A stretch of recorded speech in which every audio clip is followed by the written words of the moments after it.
So I am delighted that we have here this afternoon a wonderful presentation, and it is one of the first for our injury control COBRE. And I would like to introduce Lindsay Orchowski, who is a psychologist here at Rhode Island Hospital, but also an associate professor in the Department of Psychiatry and Human Behavior at Brown. Here within the COBRE, she has a leadership role in directing our research to practice and policy core. And I'm delighted for her to present today about her research as well as with her colleague, Katie Edwards. And I'm going to let Lindsay introduce Katie.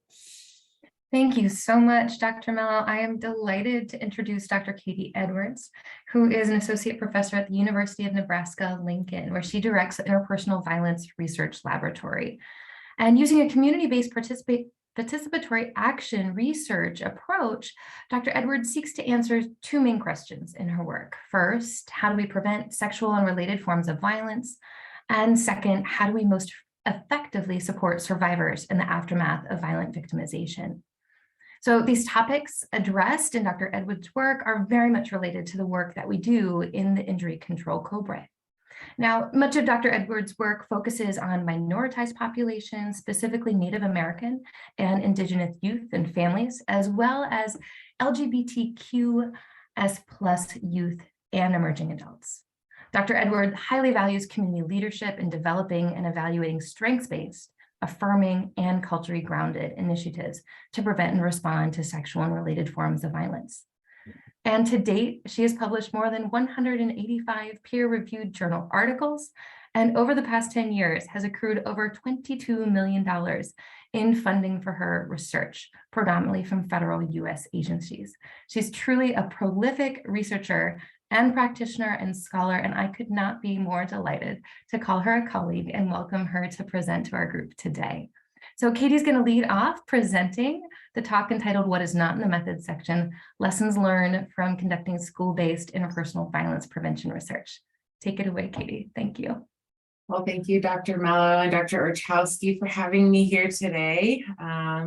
Excited to talk to you all today, and hopefully we'll have some time for question and discussion as well. And fun fact, Lindsay didn't share, we actually we were in the same lab working on our PhD, so we go way back. So I'm going to share with you all today a paper actually that we just recently published in the Journal of Interpersonal Violence. And in addition to myself and Dr. Orchowski, Dr.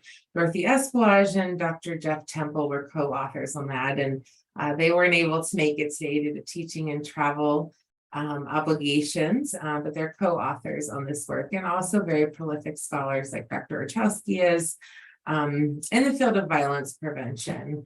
And although my work is do a lot of community-based implementation, a lot of our work is also school-based, and we'll be focusing a lot on school-based interpersonal violence research specifically today. But before we get started, I want to just kind of start with some foundational information, and we won't actually go through and share, but you know, when we're thinking about participatory research, which I'll define here in a second in case that's a term that some of you may not be as familiar with, I like to ask people, and I do this myself, sometimes I just take time to think about, but in addition to thinking about what inspires you to do research, really thinking about the values that you bring to your research. And I know, you know, a lot of you like myself are practitioners, educators, but really thinking about what are the values that we bring to this work, because I think, you know, when we're doing research that's really engaged with schools, it's engaged with communities, that's really trying to include them in co-leaders and making decisions along the way, you know, thinking about what are our values and the work that we bring to that, as well as the lens that we use. So the lens that I use very much comes from a social justice approach to research and really understanding how larger systems of inequities, larger systems of oppression impact lived experiences of minoritized individuals, in particular interpersonal violence experiences. So participatory action research is a democratic, equitable, and liberating form of action research. So that action word is key.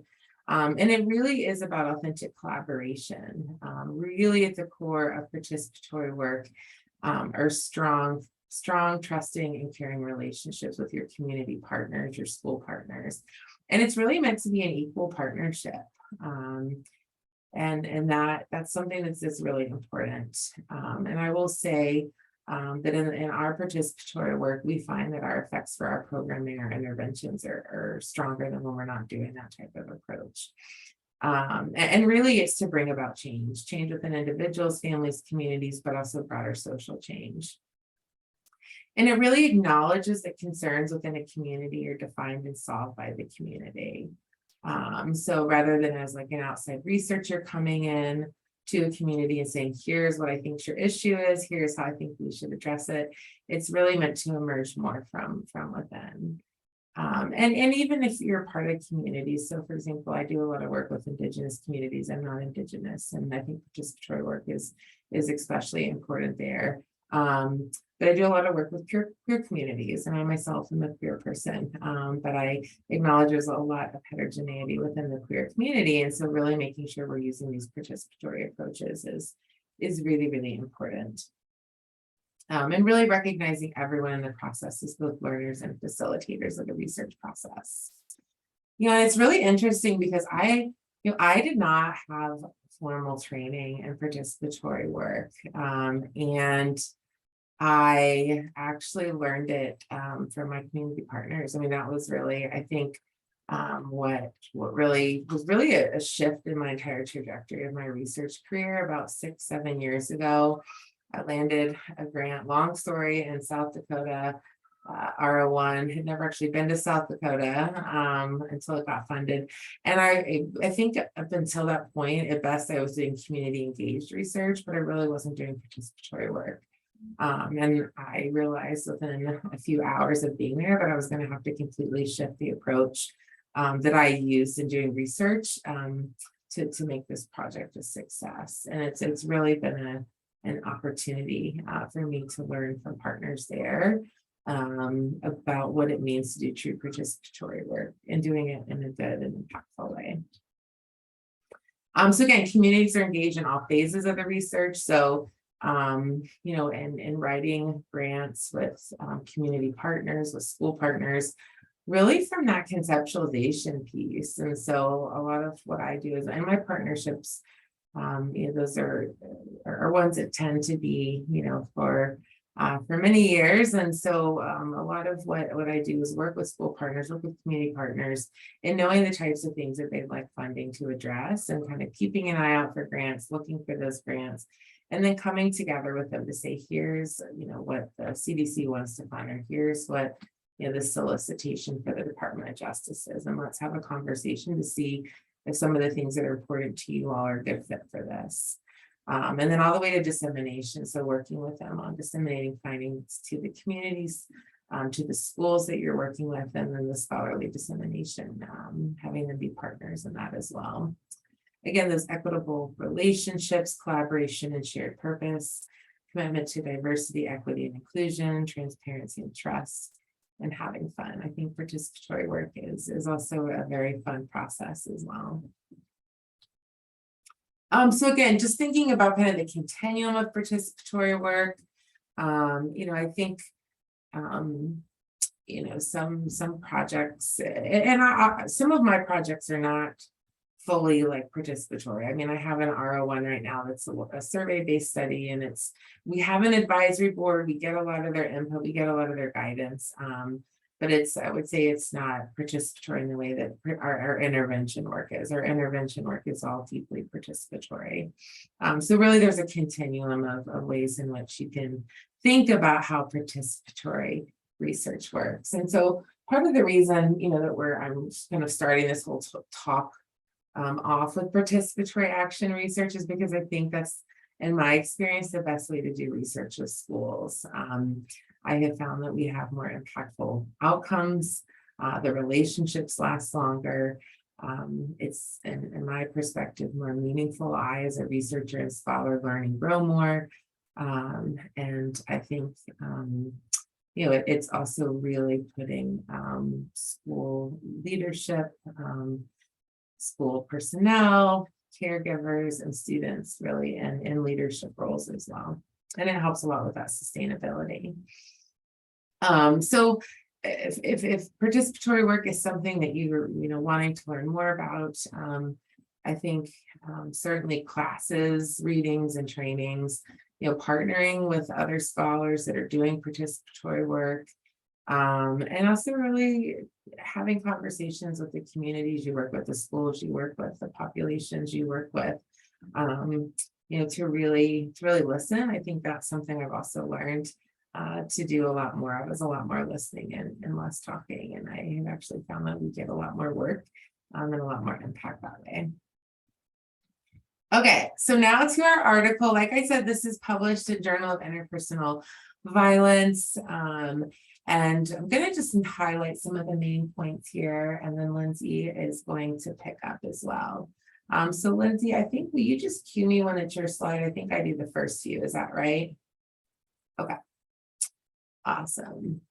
So when we talk about interpersonal violence, we try to be really inclusive in what that means. So sexual assault, sexual harassment, teen dating violence, which can take a number of forms, psychological, sexual, and so forth, bullying, youth violence, gang violence, so forth, among youth. And when we talk about youth, generally referring to 18 years of age or younger. And we know that interpersonal violence is a serious problem in a lot of global contexts, including here in the United States, and is a priority of a number of federal agencies, including some of the funding sources that both Lindsay and I have.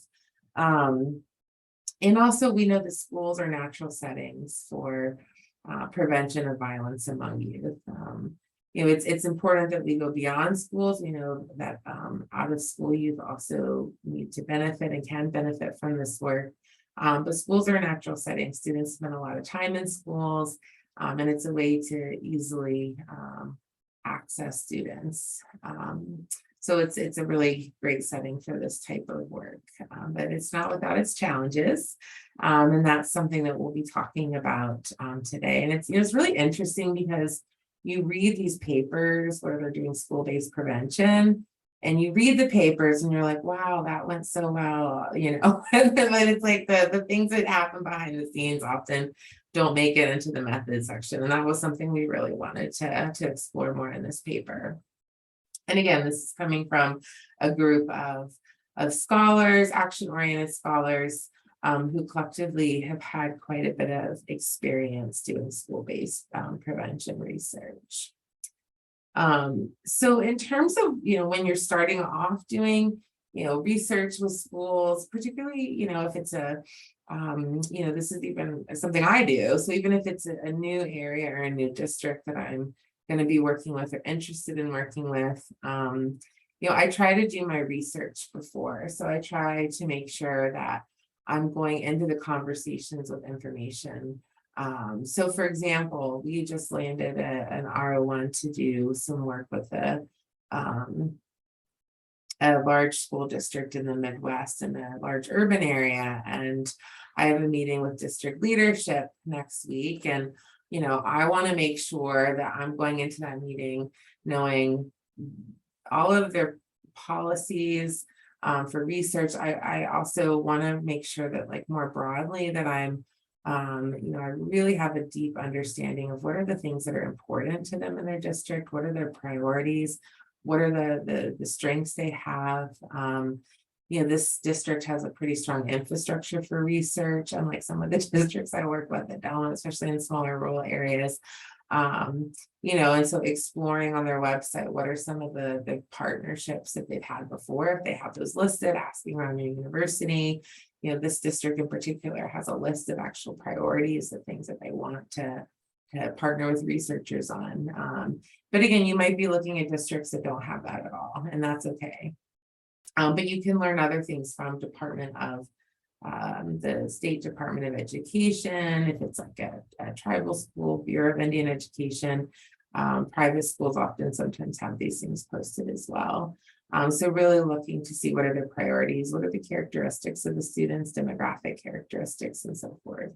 And also looking at school board policies, local policies, and state policies regarding research. So again, a number of the states I work in have these at the district level, and some even at the state level in terms of laws regarding active versus passive consent. And again, if you can connect with other researchers who have the end, make sure that they're a researcher that is on good terms with schools. Unfortunately, some people in our field burn bridges, and you want to, be definitely don't be that person, and don't get that person to introduce you to the school. All right, do I keep going, Lindsay? Yeah, okay. So I think, the relationships are key. That is something that I just really think makes all the difference in this research. It was really interesting. I was talking to a colleague and friend of mine now who I partner with on a lot of research, and she's a director of a very large domestic violence shelter in South Dakota, where I do a lot of work. And we were laughing last night because she was telling me that she got a request to do research, not a school context, community context, but it was just crazy. Like she said, well, why don't you come and meet with us, get to know my staff? And they were just like, didn't see the point of that, right? They were like, here's the flyer, here's the link, like do the survey. And that was a really big turnoff. And it's definitely not the way to do this work. So I think you want to be present, you want to be trustworthy, you want to be respectful.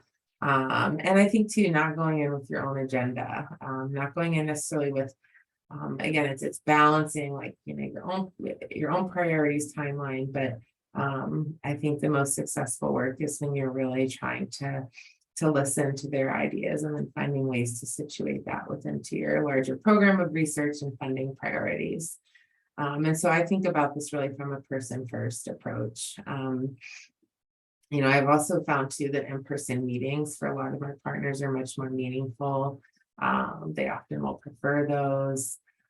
Thinking about who's your first point of contact, you may, if this is more of like, if you have someone who can introduce you, that's great to someone in the school. But if you're not sure, seeing if there's someone who's a visible champion of this work in the district that you can start with. Sometimes, if not, reaching out to someone like a principal, assistant principal, guidance counselor, and so forth. And again, that PI presence is important. So I think, as much as possible, the PI going to meetings and being present. I have around 50 staff right now, and I'm still the one that tries to go to every meeting with school staff, with principals. Every time we're collecting data, large data collections in schools, at least initially, I try to be there. And I think that really makes a big difference. And I think, building relationships long distance, I do quite a bit of my work is long distance. Being present in the community is really important, but also finding other ways. And again, I think a lot of that is that person first approach and, getting to know people, in boundary professional appropriate ways, but on a personal level too. And, noticing things about them, just like you would in bedside manners when you're working with patients or clients, right? Thinking about ways to connect in meaningful ways. All right. So I think, do I keep going, Lindsay? Sorry, I don't have my numbers up. Okay. I'm happy to take it from here, Katie. Okay, I'll let you. I'll pass it back to you in a little bit. Sounds good. Thank you. Thank you so much for talking about really the relational quality of community engaged and participatory research, because I find that doing this work, as you mentioned, is so meaningful and enjoyable because of the relationships that you build with partners, with individuals in school settings, and also with the participants that you work with. So I'll talk a little bit more about some lessons learned about how to do this kind of research from the ground up. As Dr. Edwards mentioned, you want to try to think about how you can work collaboratively even before you have funding in hand to do this research. Speaking in terms of some locations in Rhode Island, particularly within the city of Providence, if you want to be working in school settings, you may not even be able to work in that setting unless you've developed the idea for the grant and the grant itself collaboratively with the school before applying for funding. So you want to think about really developing partnerships early on and knowing that those partnerships can really be long-lasting relationships that you can continue to do research with and build a program of research with over time. So in this model, your project partners are really co-conceptualizers in an idea that can help you understand what's feasible, what's of interest, what is most acceptable to this setting, to individuals in this setting. Sorry, Lindsay. It's okay. And we think about as we develop these proposals, oftentimes kind of within our teams, our collaborative research practitioner teams, who's going to be doing what? We often divide the work based on who has the skill set to be writing a specific kind of grant proposal, who has the best skill set to really be working through approvals that might be necessary on the ground. And we'll think about oftentimes as research PIs, we might be the ones who are taking on some of the more heavy lifting in terms of developing research-based grant proposals. Another important pearl of wisdom to pass along is really being sure that as a researcher, you put your own agenda aside as you start to develop these partnerships.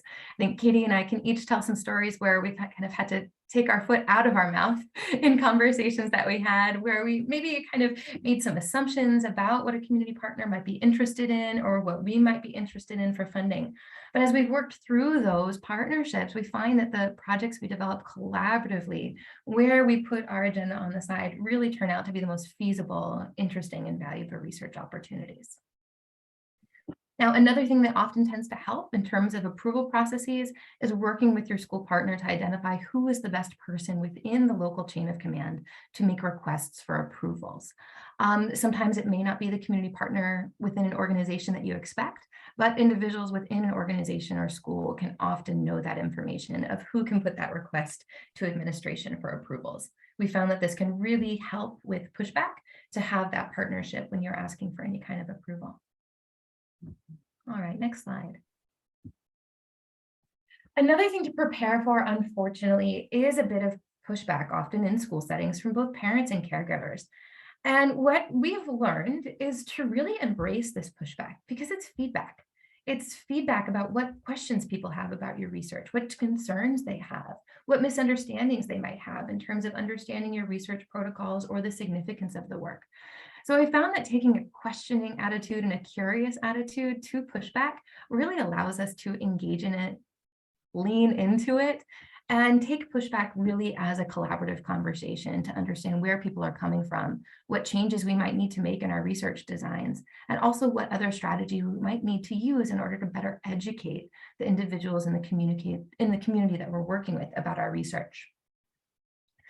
As PIs within research designs, oftentimes it may be some of your staff that has a lot of questions from parents and caregivers, and it's really important to ensure that as a PI, you're also handling those questions yourself and having a good link of information so that those important conversations really get to you as the expert.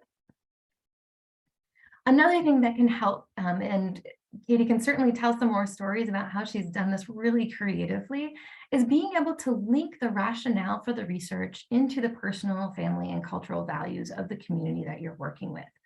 And not necessarily related to school settings, but I've done some work in military settings, and it's really important when doing violence prevention work to show how this relates to military readiness or why engaging in this program is important to the military base or to soldiers or to military leadership. The same thing goes for violence prevention. It may be important for a parent to know why their child participating in a violence prevention program is going to help their academic success, understand why the violence prevention program in the school is going to be useful, not just for their social and emotional development, but also for academic outcomes. Now, how to address some unexpected situations. Both Katie and myself have had situations where our research perhaps has been publicized in a way that we did not anticipate. So as noted on the slide, surprise, you and your research is now on Fox News or another kind of media outlet has been something that's happened to us. Sometimes we found that our research and information or misinformation about research has gotten into news agencies in a way that we did not anticipate or plan for.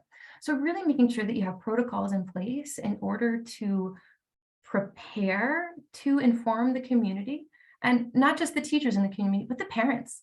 In fact, even those parents who might complain about the research or have a Facebook group about the research, or the educational organization, PTA, that's working within the community, making sure that you're going to those groups as you start to plan a research study in a school, to have their engagement, and most importantly, ensure that they are informed rather than maybe hear some things through the rumor mill about the research that you're doing. We found that some of this pre-planning and preparation and engagement with parents and other individuals who might seek media attention regarding a media study can really stop some of these problems before they start. And if it does happen, if there is misinformation about your research study that makes it to a media channel, we found that you can really utilize your university resources, local media relations, IRB, in order to support you in addressing those concerns. We lean on our school point persons and champions in order to get the right information back out to our school communities, and also sometimes leaning on colleagues. Talking to other school-based researchers who have dealt with pushback or misinformation about a research study in a school. It can be a very stressful situation to have something communicated about a school-based research study that you're doing. So it's important to take time to take care of yourself and your research team. Now, lastly, pushback can also occur when you do social media recruitment. Many of us are using social media in order to recruit teens, parents, members of a school community into a research study. And although this is a great way to get information out, it's also a very circular process. Individuals receive information on social media, but also can leak their opinions. Now, you can treat social media as a way to really understand public sentiment about your research study. And of course, that's a research question in and of itself, but it can also create some troubles in terms of recruitment for your study, or foster misinformation if comments or posts left on social media pages do not accurately reflect the research that you're doing. So it can be important to have a plan ahead of time of how you're going to address comments on social media pages relating to your study, and have someone on your study team actively monitoring comments that emerge on social media in relation to your study. All right, next slide.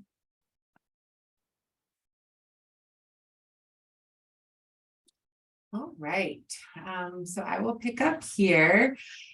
I think another piece that's really important is that reciprocity. So really doing things in support of your school partners that may not directly benefit you. And again, I think that gets at that broader relational context. So, often for my schools, I will go in and do a training or give a presentation, or if they're looking for resources on something, I'll, send them their way. Or if they, maybe there's something else they can want to address, like enhancing reading proficiency. And, I'll try to see if there's a researcher I know that can help with that, because that's not my area. I've also a couple of other times, with schools and community partners, especially if it's like a pretty easy grant to whip up, I've, offered to help write some of it for them, or to review it for them. I also tell them, like, grants I write with you all for, that I submit, like if there's, if I make a logic model for some of the work that we're doing together, or, write up a section on their district and they really like it, that they're welcome to use that in their grant materials.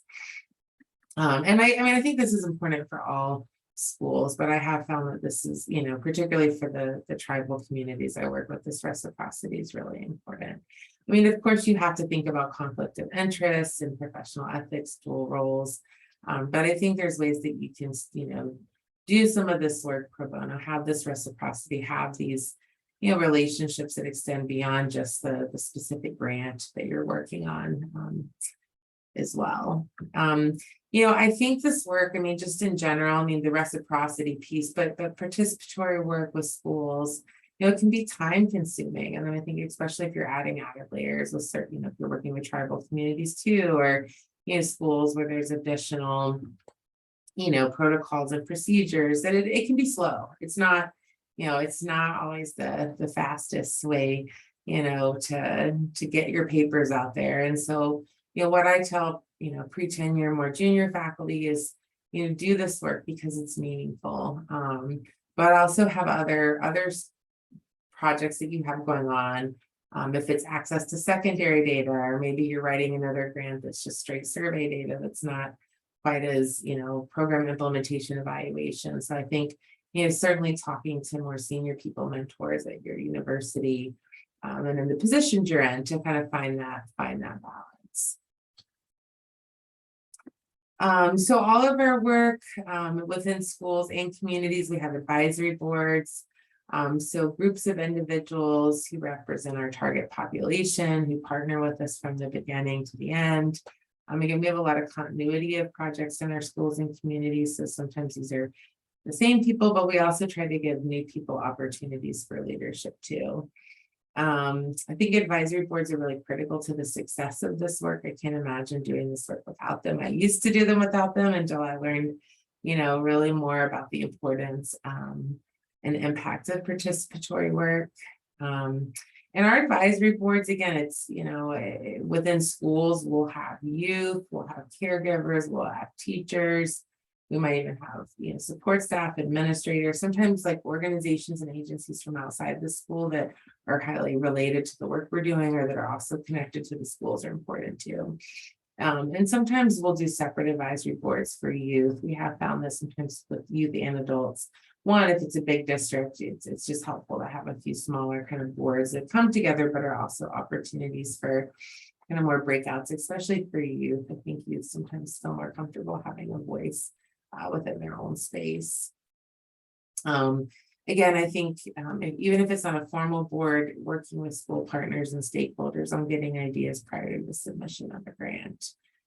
You never want to get a grant and then have, leadership or people in the district like surprised at why in the world you proposed what you proposed. That's never a good place to be. And again, really trying to have diverse representation on those boards. That's really, really important. And so we'll frequently, when we're recruiting for boards, thinking about ways to try to recruit, certainly like student leaders, teachers who are really big advocates, but also trying to make sure that maybe you're engaging leaders who maybe aren't the most visible of leaders, but have really important perspectives or, who are part of subpopulations you're particularly interested in as well. Of course, you have to think about frequency of meetings and stipend structure. We tend to meet more regularly earlier in project kind of planning phases, launch phases, and then the frequency of meetings may slow down. Again, people are busy, and so you want to be respectful of their time, but also that engagement is important. So most of our boards, sometimes we will meet like once a month, but then we'll meet a couple times a year after that. And it really depends. And we also ask the board what their preference is. We try to have, stipends for them to compensate them for their time. It also, helps with retention. I think it shows appreciation and respect for people's times. And sometimes people can't take those, like depending on if they're doing it as part of their job or if they're in like a political role or something that, there's sometimes people can't take those. Structure of the meetings, I, always try to have someone who's from that community co-leading the board meetings. I will sometimes have project staff, postdocs co-leading them, but I try, as much as possible to be at board meetings for all of our projects.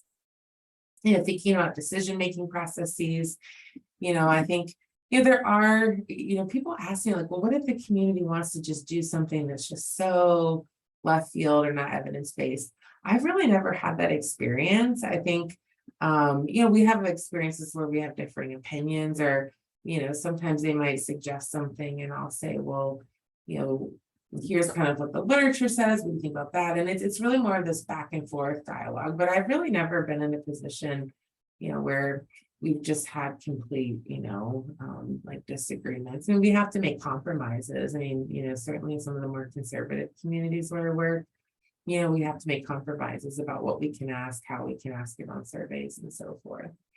And again, I think boards are really important in helping to make decisions. So decisions around, what are you going to call the project, right? You're not going to call it likely the title that you submitted it, area commons, right? So what is the kind of more public facing title that you're using? And that's something that our boards are great and help with a lot. And, branding, like if you're going to have a logo or, we try to make everything, we have websites and social media pages. And so, engaging them in those ways too.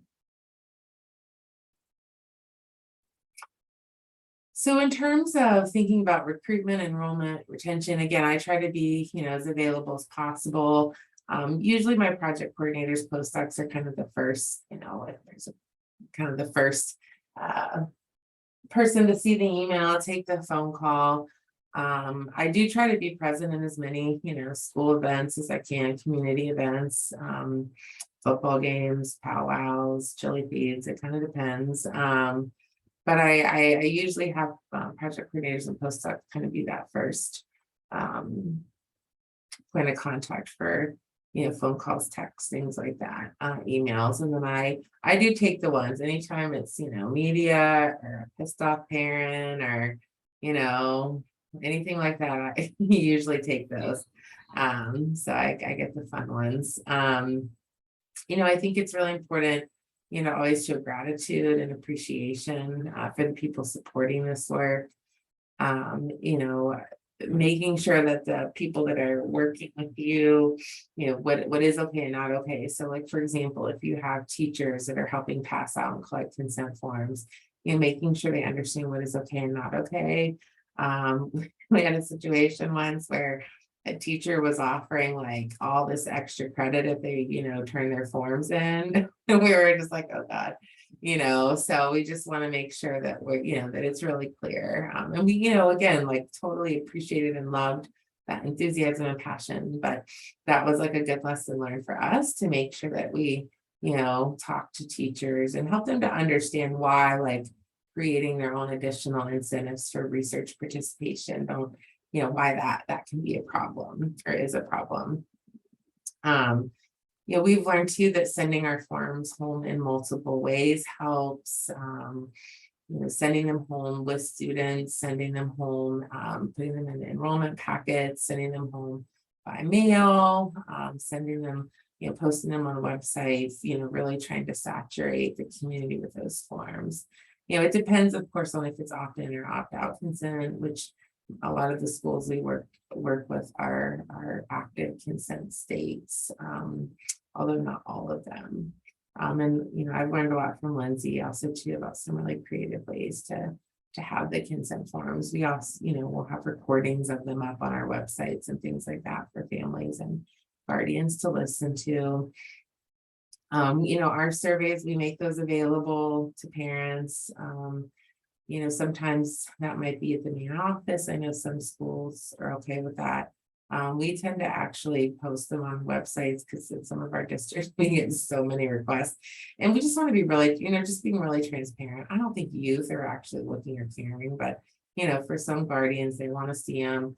The other thing that we do is for every question we ask, we actually put a little blurb under it justifying why we're asking this question, debunking any myths about it. So like, if we're asking them, have you had alcohol in the last 3 months or 6 months, explaining to guardians why we would ask a question like this, telling them that there's like no data that if we ask a youth about alcohol, that means they're going to go drink alcohol. So trying to just really use that as an opportunity to educate them. And again, I think the more that you get that input from the boards earlier on, and that they're engaged in that. I mean, I go out of my way in communities to meet with the parents that I know are gonna, freak out. And so I go out of my way to meet with them before all this. And with the exception of, some like very extreme parents, I find those conversations to be really enlightening, and I learn from them too. And I hear about their concerns and, do what we can to address them. And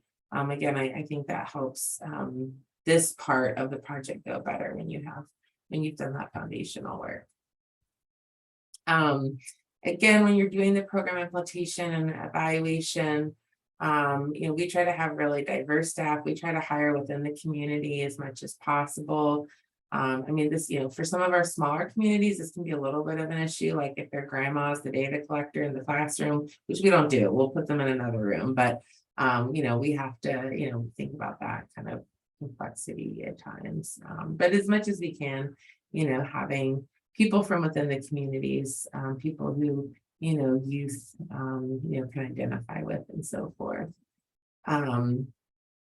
Making sure that staff are really, really, well-trained, supervised, dealing with student, behavior. That's something that definitely comes up sometimes in terms of, how do you manage a student who's won't stay in their seat or who's saying profanities and making sure that that your staff are ready and equipped for that. Just realities of school. Sometimes computers crash, sometimes the bell rings and, people aren't done with the survey. Again, pilot it so you make sure that it's, an appropriate length and stuff. But again, just being kind of aware of those different realities and kind of trying to be forward thinking and plan through those as much as possible. There's a lot with program implementation if this is part of like a larger clinical trial or intervention development study. And there are some ratings out there on that. So I won't spend too much time on that. But again, I think something else to really, think through in terms of who's going to facilitate your program. How is that happening? I know for us, like, if teachers are facilitating, oftentimes it's, considered an experimental intervention, and then they have to do, some type of an IRB training. I've gotten agreements with my IRB where rather than having teachers or elders, have to go through this entire city training thing, I've been able to create my own based using that material, but like kind of like a PowerPoint version that then I can do or postdoc or project coordinator can do with our partners. Especially those that may, for different reasons, being able to do the city.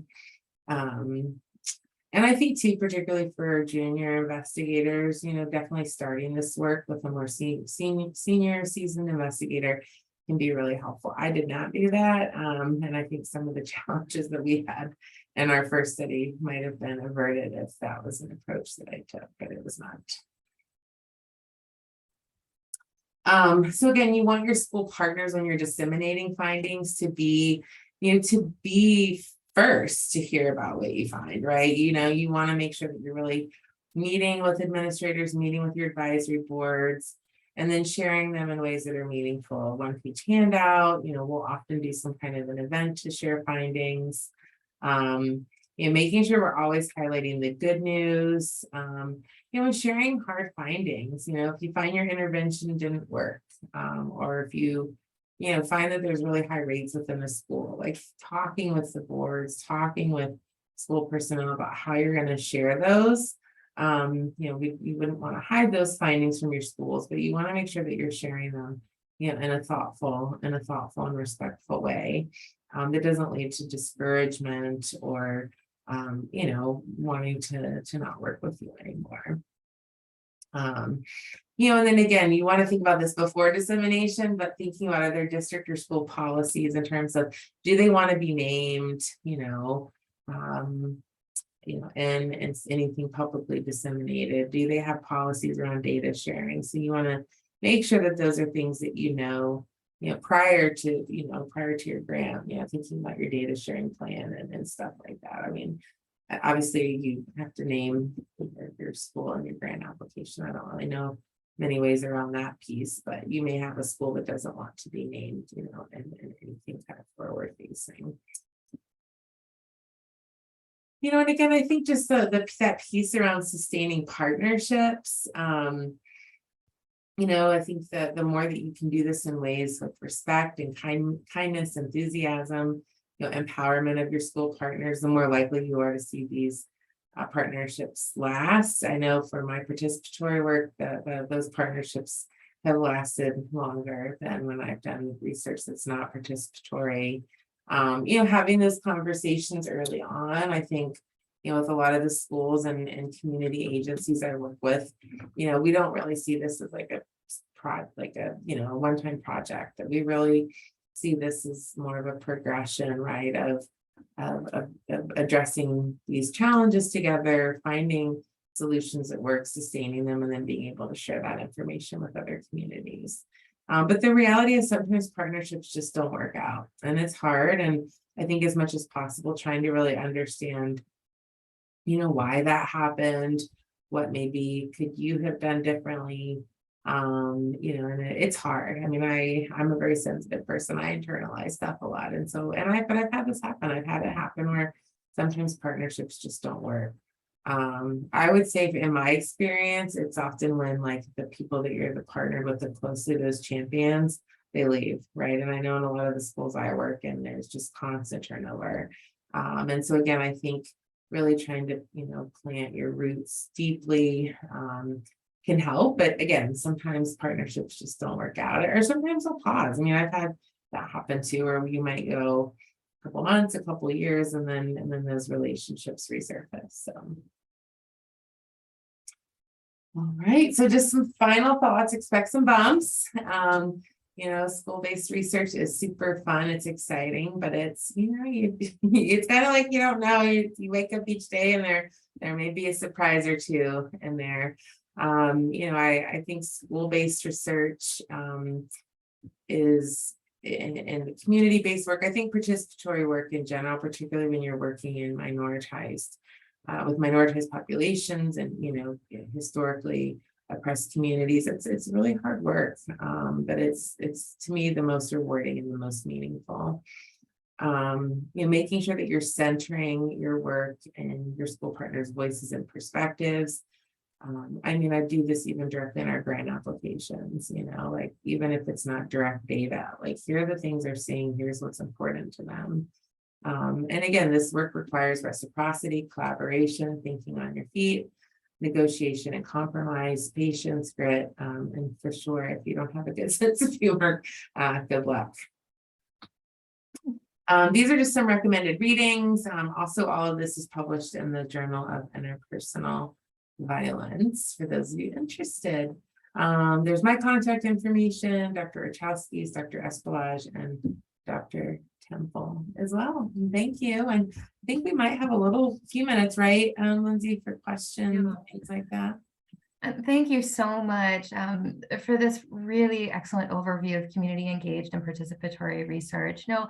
One thing I think that is especially important as we think about, really accelerating the transition of our research into actionable practices and policies is thinking about how we can go directly to the communities where our injury prevention and control strategies need to be implemented in the first place, right? So of course we can do injury prevention research in the lab and through secondary data analysis, but there's a real magic when we can go to the places where this work needs to happen and do the research in that setting.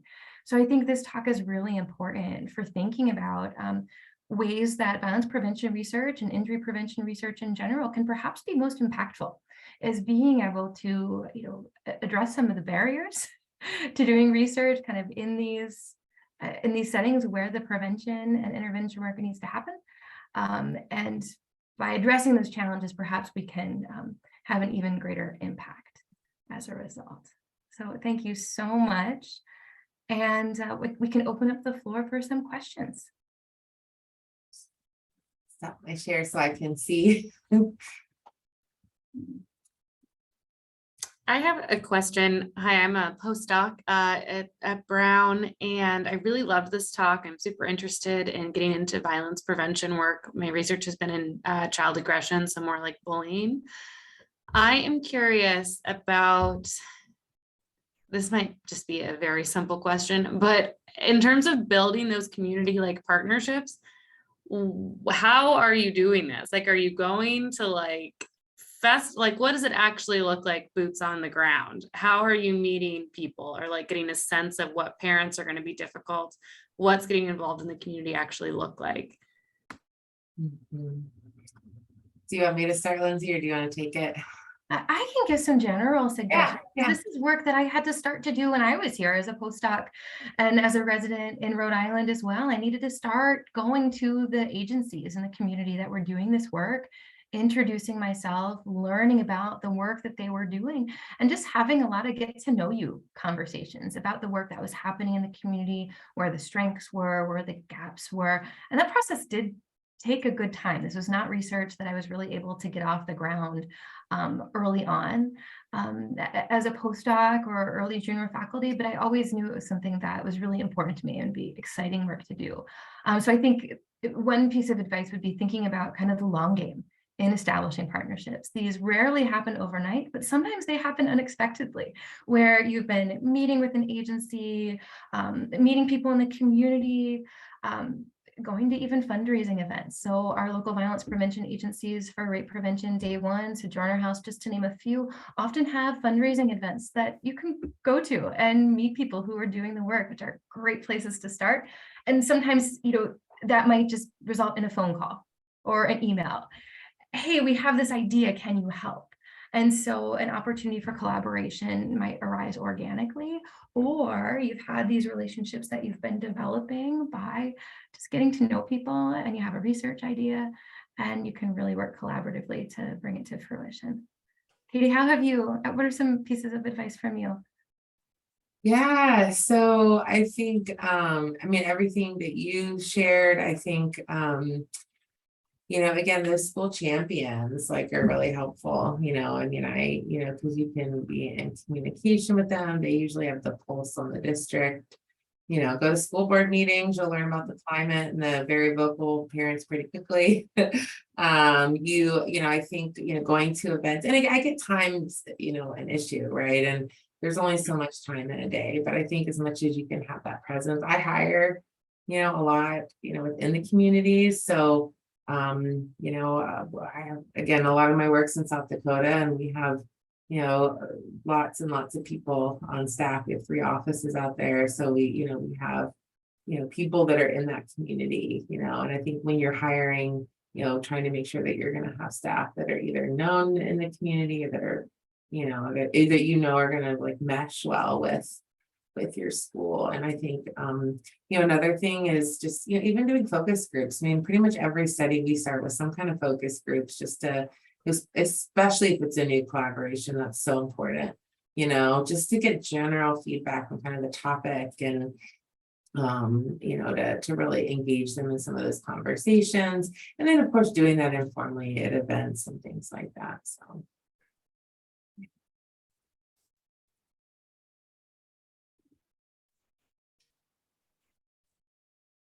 Lindsay, there's a question in the chat. Yes, so this is a comment from Lisa Hoopus, who is at Sojourner House. I've had really the pleasure of working with Sojourner House, and Lisa in particular, for many years now to do prevention work. And I think, it really has resulted in so much more exciting and engaging and meaningful work. And sometimes the projects that we do arise quite organically, but it's really a pleasure to maintain a relationship with organizations and attend coalition meetings, attend policy work groups when they're available. So getting back to your question, Betsy, there's a lot of work on violence prevention going on in the state, policy work groups, coalitions, and getting your name out to those coalitions and work groups could be a great starting place. You kind of have your ear against the wall of what's happening in the state, can meet other people. And then when the time is right for some research, you've got some partnerships established to get it moving. And to put a little bit of a plug in for our research to practice and policy core of the injury prevention COBRE, this is one of the things that we do with investigators who are engaged in the COBRE, is that we really hope to work with investigators to identify those opportunities to get involved with stakeholders, to get involved with policy work groups, because we recognize that's a really important part of informing successful research and also being able to disseminate your work.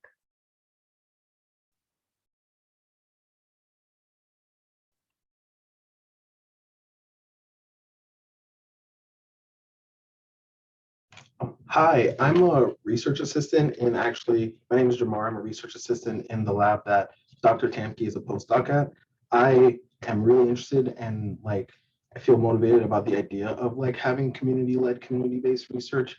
I just wonder, what does it look like when you want, you obviously want them to be driving the questions and the focus, but you as the researcher have the experience in trying to develop these things. So how do you work with them and try not to bias them, if that makes any sense, with the questions you want to ask, but knowing that they might be thinking along similar lines? Yeah, absolutely. And I really see it as a very collaborative process. I think my experience has been that there's a really powerful synergy when you're bringing in practitioner expertise, educator expertise, youth voice, elder wisdom and guidance, and then you're, synergizing that with the power of prevention science, bodies of literature, right? And so my experience has been that can be really powerful. And I think it's fine, to inform them and say, well, here's what we know from research, and I think that it's good for them to know that. And then sometimes they, might say, well, that's interesting. I'm not sure about how that would look in our context, right? Or, just this morning, we were talking about a measurement development. We were looking at some doing some psychometrics on some measures that we've been using in this adaptation or study, and our partners, we got some kind of wonky findings with our factor structure, and our native partners had really amazing insights into why some of the items may not be loading, and anyways, it was just really helpful. So I guess I wouldn't be too concerned about biasing. I mean, I think it's good, to be able to share your wisdom and expertise, and also to be willing to listen to them as well. And it isn't like, I would say, where you're kind of just like, for me, for example, like when I've done work with them often, with partners, like rather than just kind of, I'll try to guide the conversation, or if they want to do a specific type of, they're like, we really want to address like this specific thing in our community. Like, I'll tell them, well, here are the programs that are out there. Here are the ones that aren't out there. What do you think about these? So I think, there's a lot of opportunity for you to share your expertise too, in ways that are digestible, understandable, and not overwhelming. Yeah. Another thing that I would keep in mind too is that we've given a very broad overview of some lessons learned in participatory research and community engaged research in school-based settings for violence, but this is a broad field. There are many books, articles, models, frameworks for community engaged, community participatory, community-led research designs. So there are many different well-developed frameworks and models that if you're looking for kind of a guidebook or a playbook on how to do this, there's a lot written out there. And certainly both of us would be happy to share some more articles, journal articles, books, if you're looking to really get into kind of a specific model or specific approach that you might want to use. Thank you very much. That was very helpful. Thank you. Great. I think we're just at about the hour. Thank you both. That was very insightful. There is a quick poll I would ask everybody to do. I think Emily is just going to post that through Zoom right now, but it's just a quick poll we do to get some feedback on the presentation. Again, thank you, Lindsay. Thank you, Katie.